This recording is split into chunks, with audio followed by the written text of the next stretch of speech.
नाज़रीन आदाब, मैं रिदा खानम आपका खैर मकदम करती हूँ सियासत टीवी के special programme review of newspaper में। सियासत टीवी आपके लिए लेकर आया है अखबार से रिलेटेड एक ऐसा प्रोग्राम जिसमें हम आपको आज के अखबारात की हम खबरों के बारे में बताएंगे। इसमें लोकल, नेशनल और इंटरनेशनल खबरों पर डिस्कशन करेंगे और आपको अहम खबरों की जानकारी भी देंगे।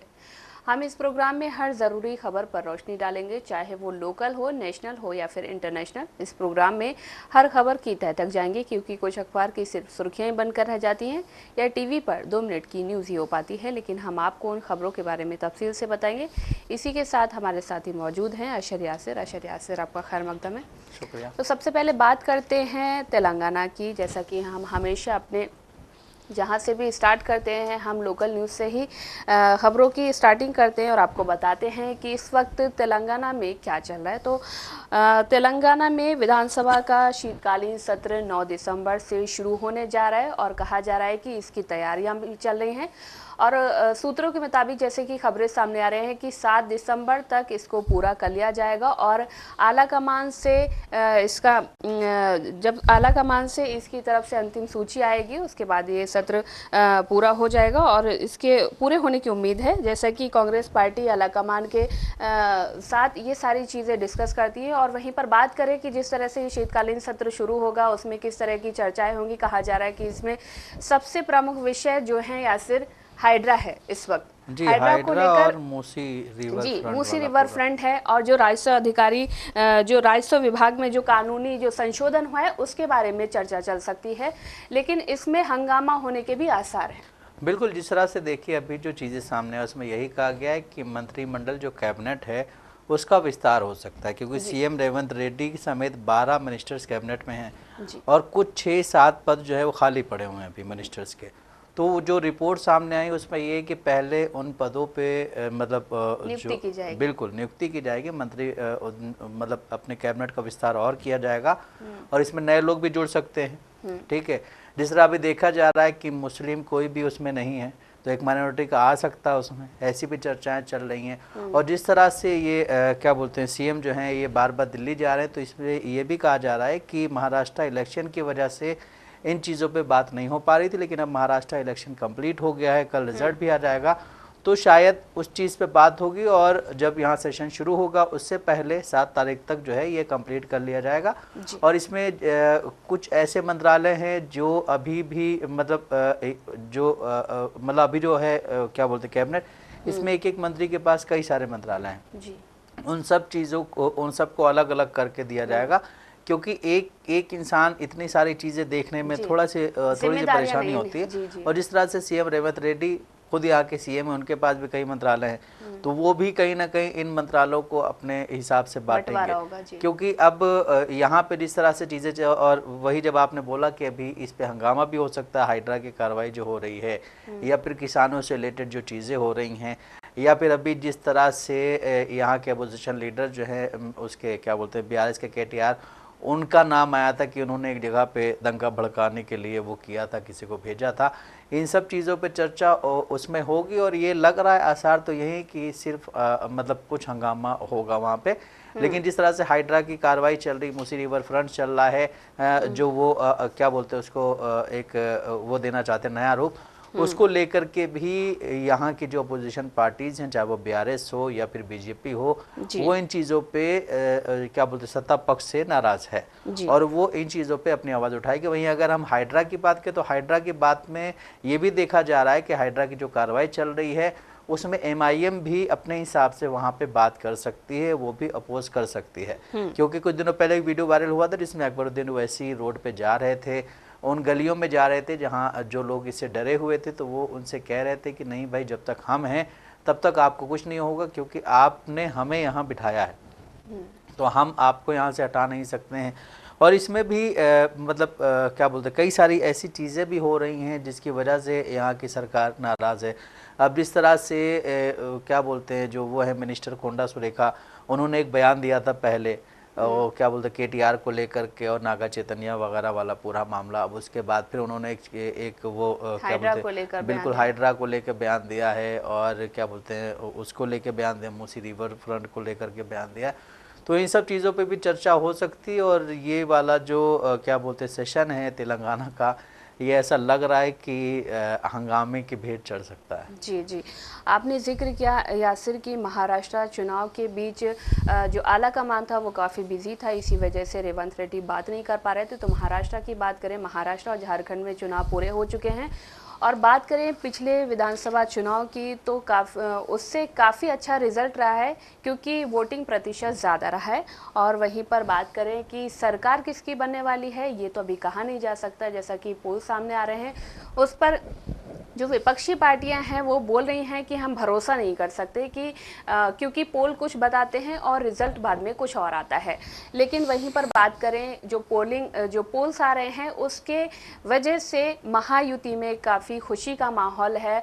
और उनके जो नेता हैं लगातार बड़े बड़े नेताओं से मिल रहे हैं, आलाकमान से मिल रहे हैं। जैसा कि कल भी आपने जिक्र किया था कि जो फडणवीस है वो जाके आरएसएस के प्रमुख मोहन भागवत से भी मिले थे, क्योंकि ऐसा कहा जा रहा है कि वो अपनी सीएम का पद कहीं ना कहीं सुरक्षित करना चाह रहे थे। वहीं पर बात करें दूसरे नेताओं की तो महायुति में भी काफ़ी संघर्ष देखने को मिल रहा है, मनमुटाव देखने को मिल रहा है, क्योंकि हर कोई अपनी अपने उसमें लगा हुआ है कि मैं सीएम बन जाऊं, मुझे अच्छा पद मिल जाए। वहीं पर बात करें एमवीए की तो एमवीए में भी कुछ ऐसा ही नज़ारा देखने को मिला है। जो एमवीए के नेता हैं, जो गठबंधन की सरकार है, जो गठबंधन के जो नेता हैं वो कहीं ना कहीं आपस में लड़ते हुए दिखाई दे रहे हैं। जैसा कि कल संजय राउत ने एक बयान दिया था नाना पटोले को लेकर, जैसा कि कहा जा रहा है कि नाना पटोले, कांग्रेस जो है नाना पटोले को सीएम चेहरा घोषित कर सकते हैं। वहीं पर उन्होंने तंज किया कि कांग्रेस जो है साफ साफ क्यों नहीं बोलती कि उन्हें जो है नाना पटोले को मुख्यमंत्री बनाना है। देखिए, जिस तरह से महाराष्ट्र में वोटिंग हो चुकी है, नतीजे अभी आने बाकी हैं, लेकिन इससे पहले प्रदेश में पोस्टरबाजी भी शुरू हो गई है जी। और ये पोस्टर बारामती में लगाया कि इसमें लिखा हुआ है भावी मुख्यमंत्री। जो अजीत पवार हैं उनका पोस्टर लगाया गया, उसमें लिखा गया कि भावी मुख्यमंत्री जी। तो इस तरह से देखा जाए तो महायुति में भी ये चीज़ें चल रही हैं। महायुति में जिस तरह आपने बोला कि हमने कल बात की थी कि देवेंद्र फडणवीस गए थे मिलने के लिए मोहन भागवत से, और कहीं ना कहीं आरएसएस का इस चुनाव में, महाराष्ट्र के चुनाव में काफ़ी बड़ा रोल रहा है, क्योंकि आरएसएस ने चुनाव से पहले एक मीटिंग की थी, जब चुनाव की तारीख ऐलान हो गई थी उसके बाद एक मीटिंग की, तो कहा था कि हम बीजेपी के लिए प्रचार करेंगे, हम हिंदुओं को एकजुट करने के लिए प्रचार करेंगे और हम लोगों के घर घर जाएंगे और लोगों से एकजुट होने के लिए कहेंगे। जिस तरह से एक वो भी आया था, नारा भी आया था, बटोगे तो कटोगे, उसके बाद एक हैं तो सेफ हैं, ये सारी चीज़ें चली हैं। लेकिन इसी बीच जब बात आती है रिज़ल्ट की, तो रिज़ल्ट में अभी कुछ घंटे बाकी हैं और रिज़ल्ट आने के बाद कहीं ना कहीं ये सारी चीज़ें क्लियर होंगी। वहीं आपको एक चीज़ और बता दें कि महाराष्ट्र विधानसभा का कार्यकाल 26 नवंबर को ख़त्म हो रहा है। इसके चलते 23 नवंबर को चुनाव नतीजे आने के बाद सरकार बनाने के लिए 72 घंटों का समय मिलेगा। हर राजनीतिक दल अपने हिसाब से बात करेगा उन 72 घंटों में।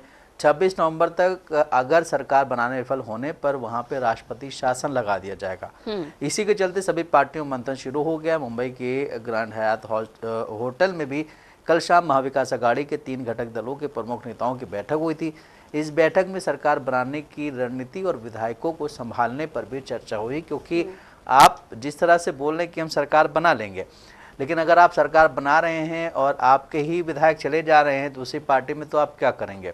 तो ये जो मीटिंग हुई है इसमें उन लोगों को मतलब एक तो ये कि सरकार बनाएंगे तो किस तरह काम होगा, इन सब चीज़ों पर चर्चा हुई है।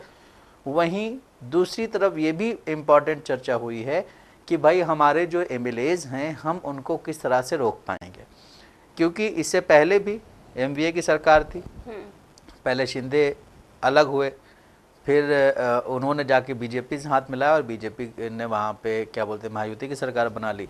उसके बाद उनके पीछे पीछे अजीत पवार भी चले गए। लेकिन ये जो चुनाव हुआ है महाराष्ट्र में, ये चुनाव जो है ये कहीं ना कहीं वहाँ के लोग जो है, जो मतलब सीनियर लोग हैं वहाँ के, और जो इन 2-3 लोगों को ही पसंद करते हैं, चाहे वो क्या बोलते हैं उद्धव ठाकरे की शिवसेना हो या फिर मतलब कांग्रेस हो या फिर एनसीपी जो जिनका नेतृत्व करते हैं शरद पवार, वो लोग कह रहे हैं कि इनके साथ धोखा हुआ और हम इस धोखे का बदला लेंगे, हम उन लोगों को हराएंगे। और महायुति में दोनों शामिल हैं, जो दोनों टूटी पार्टियां थीं, शिंदे गुट और अजीत पवार गुट बीजेपी के साथ हैं। तो कहीं ना कहीं वहाँ पे ये भी चीज़ें सामने आ रही हैं कि एग्जिट पोल जो भी आए हैं, एग्जिट पोल आने के बाद एक कुछ क्या बोलते हैं, वहाँ का जब रिज़ल्ट आएगा तो उसमें चेंजेस आएंगे।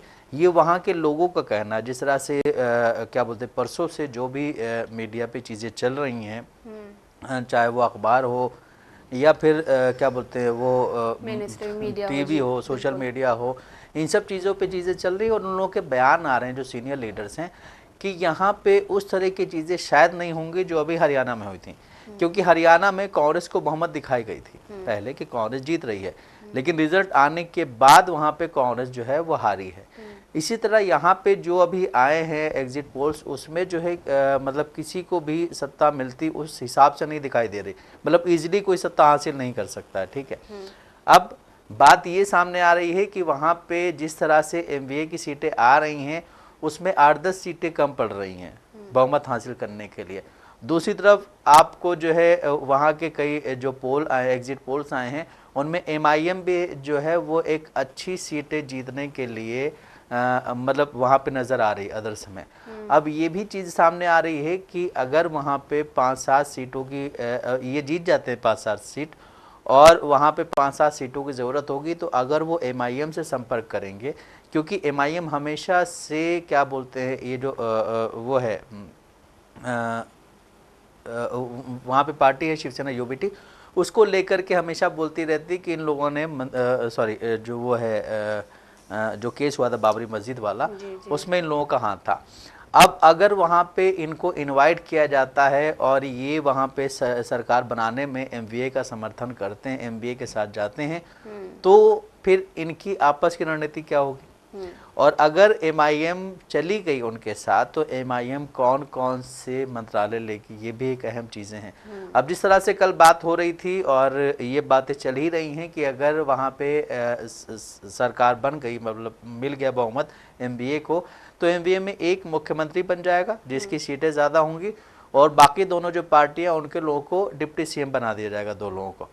लेकिन अब मतलब वहाँ पे अगर कोई और पार्टी ऐड करती, जिस तरह एमआईएम को अगर ऐड किया जाता है और अगर एमआईएम ने भी मांग लिया कि हमें भी भाई डिप्टी सीएम चाहिए, तो फिर वो क्या करेंगे। तो इन सारी चीज़ों पे अभी मंथन वहाँ पे जारी हो। जिस तरह से कल रिजल्ट आने हैं, रिजल्ट को लेकर के भी सबके एक कहीं ना कहीं टेंशन बनी हुई है, क्योंकि अभी हाल ही में हरियाणा में जो सीन हुआ था उसको लेकर के सभी लोग जो है कहीं ना कहीं अलर्ट मोड पे हैं और उनका ये भी कहना है कि हम पूरी तरह से देख रहे हैं चीज़ों को और जिस तरह से ईवीएम में जो परसेंटेज का मामला था उसको भी ध्यान में रखा जा रहा है और जब सील की गई थी वो वाली बैटरी जो वो थी परसेंटेज थी, उसके बाद जब कल वो खुलेंगी उस वक्त वाली परसेंटेज पूरी देखी जाएगी बराबर से, उसके बाद ही कुछ हो पाएगा। तो अब आप ये भी देखिए कि हर जगह आप ऐसा नहीं कर सकते हैं। तो अब इसमें अगर आपकी सरकार नहीं बन पाई, वहाँ पे एमवीए की सरकार नहीं बन पाई, कुछ सीटों से रह गई तो ठीक है, लेकिन अगर एक तरफा चीज़ें हुई तो फिर अपोजिशन तो उंगली उठाएगा ही।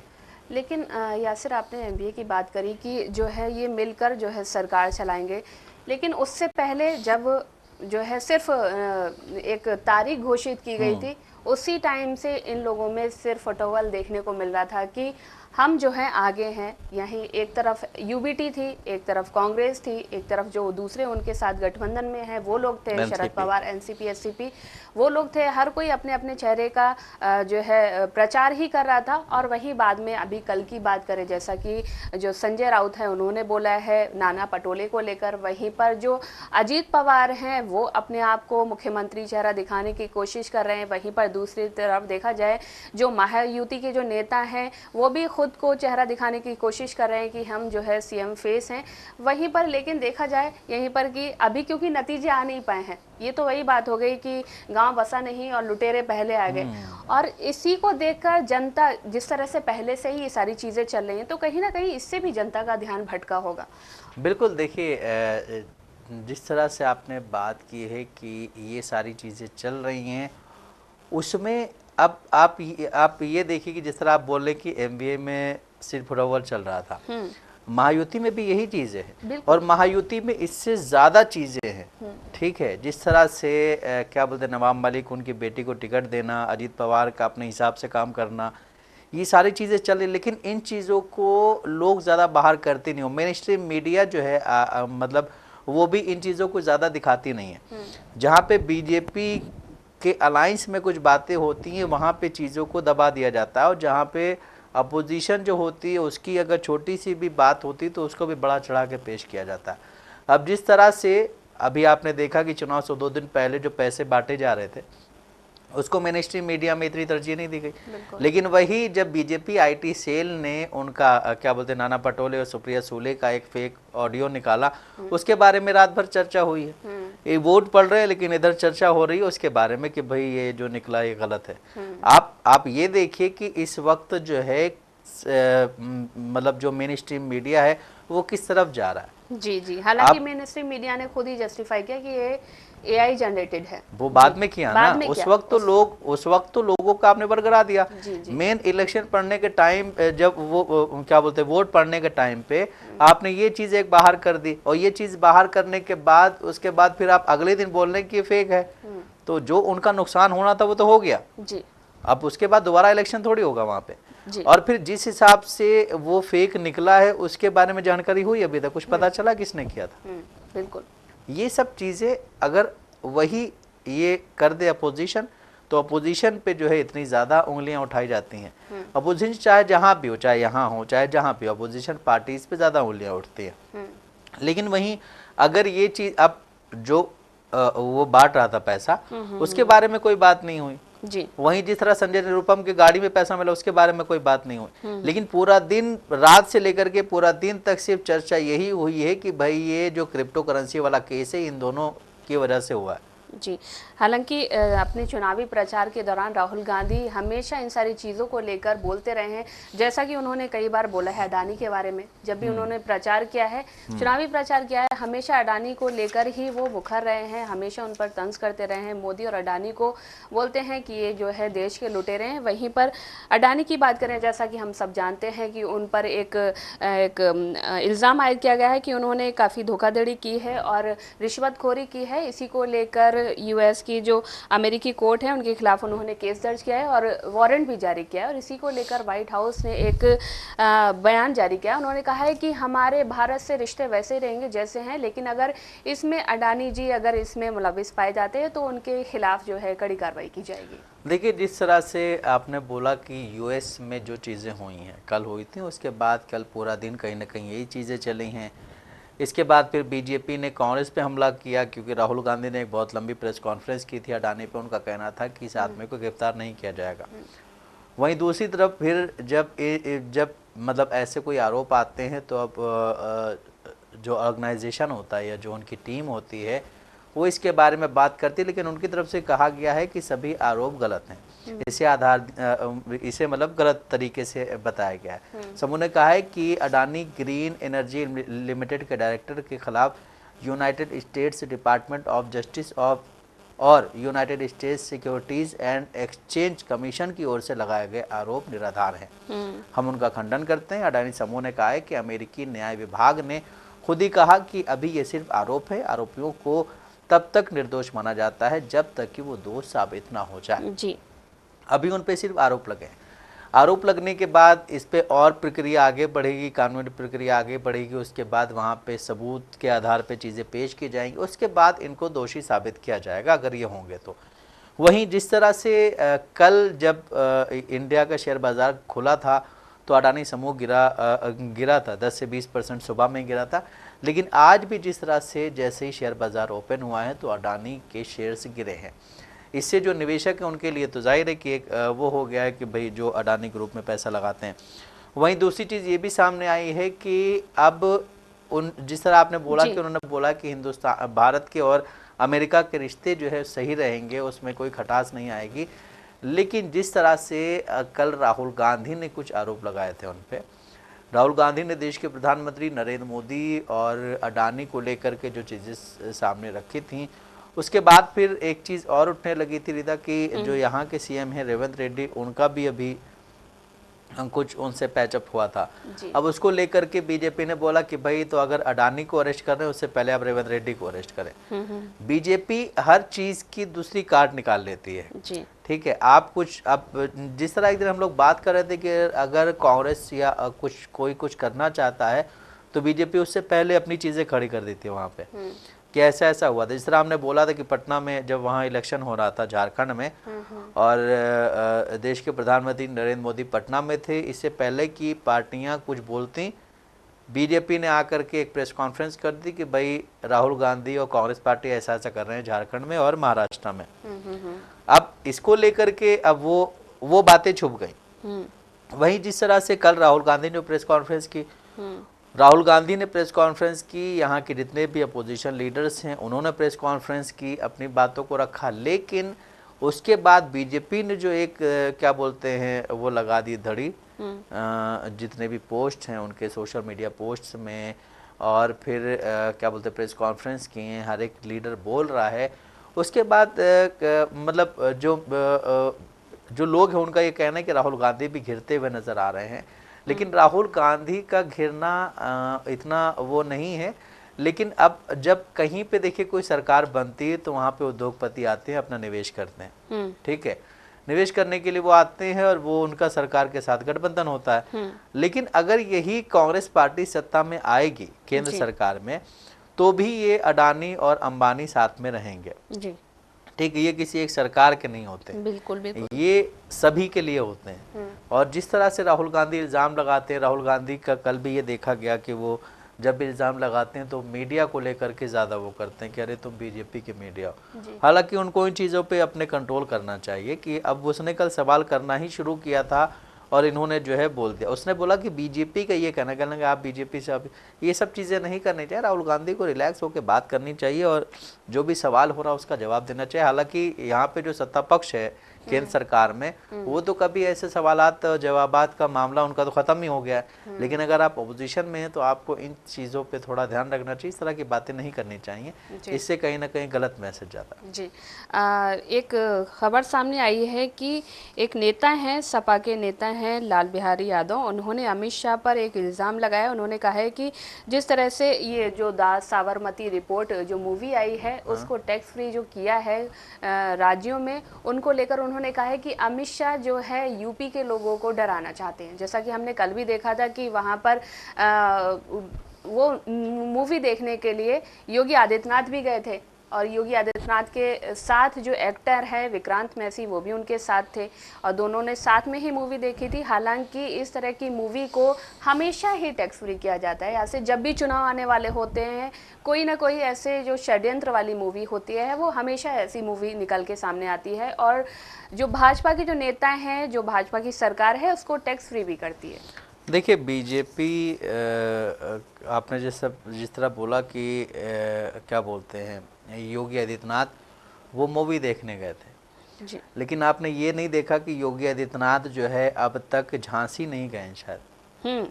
झांसी में जो बच्चों के साथ जो दर्दनाक घटना हुई थी, बच्चों को बिल्कुल मतलब बच्चे जल गए थे। उस दिन एक रैली निकाल चुनावी रैली को संबोधित कर रहे थे, बिल्कुल। बताइए तो उस इंसान से आप किस तरह की तवक्को रख सकते हैं? बिल्कुल। जो इंसान एक उसके प्रदेश में, वो प्रदेश का मुख्यमंत्री है और वो अपने राज्य में ऐसी चीजें होती हैं कि न्यू बॉर्न बेबीज का जलना, जो बेचारे इतने इतने उसमें मिले हैं जल करके, उन मतलब उनको देखने तक नहीं गया वहाँ पे, उसने वहाँ का दौरा नहीं किया, तो उससे आप क्या और सोच सकती हैं। और जिस तरह आपने बोला कि सपा के जो लीडर है उनका कहना है कि अमित शाह और मोदी योगी सिर्फ ऐसी चीज़ों को प्रमोट करते हैं, बिल्कुल, और अब तक किया ही है उन्होंने। जिस तरह से ऐसी मूवीज़ बनाई जाती हैं और उसके प्रमोशन में कुछ ऐसी चीज़ें बोली जाती हैं कि लोगों को लगता है कि ये मूवी जो है सरकार के खिलाफ होगी, लेकिन जब मूवी बाहर आती है, मूवी रिलीज होती है, तो उसमें दिखता है कि मूवी जो है वो सरकार के पक्ष में ही है। इस पे काफ़ी सारी रिसर्च हुई है, इस पे ये भी पता चला है कि जब एक ट्रेन जारी होती है वो कितनी ऊपर होती है, उसमें नीचे से आग लग ही नहीं सकती। आग लगने के लिए और भी कई सारे वो होते हैं, लेकिन अब भाई इस वक्त सत्ता उनकी है तो वो अपने हिसाब से ही काम करेंगे। वहीं एक उत्तर प्रदेश से खबर और आ रही है कि उत्तर प्रदेश की पूर्व मुख्यमंत्री मायावती ने संभल मस्जिद मामले में प्रतिक्रिया दी। मायावती ने कहा है कि इसमें सुप्रीम कोर्ट को हस्तक्षेप करना चाहिए। संभल की जामा मस्जिद में कोर्ट के एक आदेश के बाद रात को ही सर्वे कराया गया था। जुमे की नमाज को लेकर पीएससी और पुलिस की कड़ी सुरक्षा व्यवस्था का इंतजाम किया गया है। वहाँ पे आज चूँकि जुमा है तो जुमे को लेकर के वहाँ पे सख्त निर्देश दिए गए हैं और वहाँ पे कोई भी ऐसी चीज़ें नहीं होनी चाहिए जिससे समाज में जो है चीज़ें गड़बड़ हों और वहाँ की कानून व्यवस्था ख़राब हो। लेकिन आप ये देखिए कि जब से बीजेपी सरकार बीजेपी आई है उसके बाद से कई ऐसी चीज़ों को उठाया गया है, कई ऐसे मस्जिदों में ये किया जा रहा है कि हर मस्जिद के नीचे मंदिर नहीं हो सकता है, ठीक है। लेकिन अब बीजेपी का ये कहना है कि मंदिर था यहाँ पे, उसके बाद कोर्ट जितनी जल्दी, आप ये देखिए कि जितनी जल्दी कोर्ट इन चीज़ों का संज्ञान लेता है उतनी जल्दी किसी और चीज़ का संज्ञान नहीं लेता। जिस तरह से अब दिल्ली दंगे की बात करें तो वहाँ पे अभी भी शर्जील इमाम, उमर खालिद, ये सब लोग अभी भी अंदर हैं, जेल में हैं, ठीक है। इनको काफ़ी दिन हो गए हैं जेल में, लेकिन इनके बारे में कोई बात नहीं करता। इनके बारे में कोर्ट हमेशा तारीख ही बढ़ाता रहता है। लेकिन ऐसे मामलों में कोर्ट जो है बहुत तेज एक्टिव हो करके काम कर देता है। हालांकि कोर्ट का ये काम करना चाहिए कि भाई जो क्या बोलते वो बना था 1991 के बाद कि भाई किसी भी जो भी धार्मिक स्थल है उसमें जो चीज़ें पहले हो चुकी हैं, जो केस फाइल हैं उसका ठीक है, लेकिन आगे से कुछ ऐसा नहीं होगा। लेकिन इस वक्त हालात ये हैं कि आप किसी भी मस्जिद में, किसी भी दरगाह पे, कोई भी ऐसी चीज़ पे आप बोल दें कि भाई यहाँ मंदिर था, सुप्रीम कोर्ट एक्टिव हो जाता है और वो जो है फिर वहाँ का सर्वे कराने के लिए खड़ा हो जाता है। जी, जैसा कि आपने बोला कि जब से भाजपा की सरकार आई है ये सारे जो है चीज़ें सामने आ रही हैं, और वाकई में जब से भाजपा की सरकार आई है तब से सिर्फ मस्जिदों को मंदिरों में बदला जा रहा है, शहरों के नाम चेंज किए जा रहे हैं, स्टेशन के नाम चेंज किए जा रहे हैं, लेकिन ये समझ में नहीं आता कि इन सारी चीज़ों से क्या रोज़गार बढ़ रहा है। हालांकि बेरोज़गारी दिन ब दिन बढ़ती ही जा रही है। और ऐसी एक और रिपोर्ट सामने आई है, आज की धरती पर पानी की समस्या इतनी ज़्यादा खड़ी हो गई है कि पीने का पानी नहीं बचा है और आने वाले दिनों में लोग प्यास से तड़पेंगे। इस तरह की एक जो रिपोर्ट सामने आई है। वहीं पर हंगर इंडेक्स की बात करें तो 105वें स्थान पर है हमारा भारत, 5वें स्थान पर है।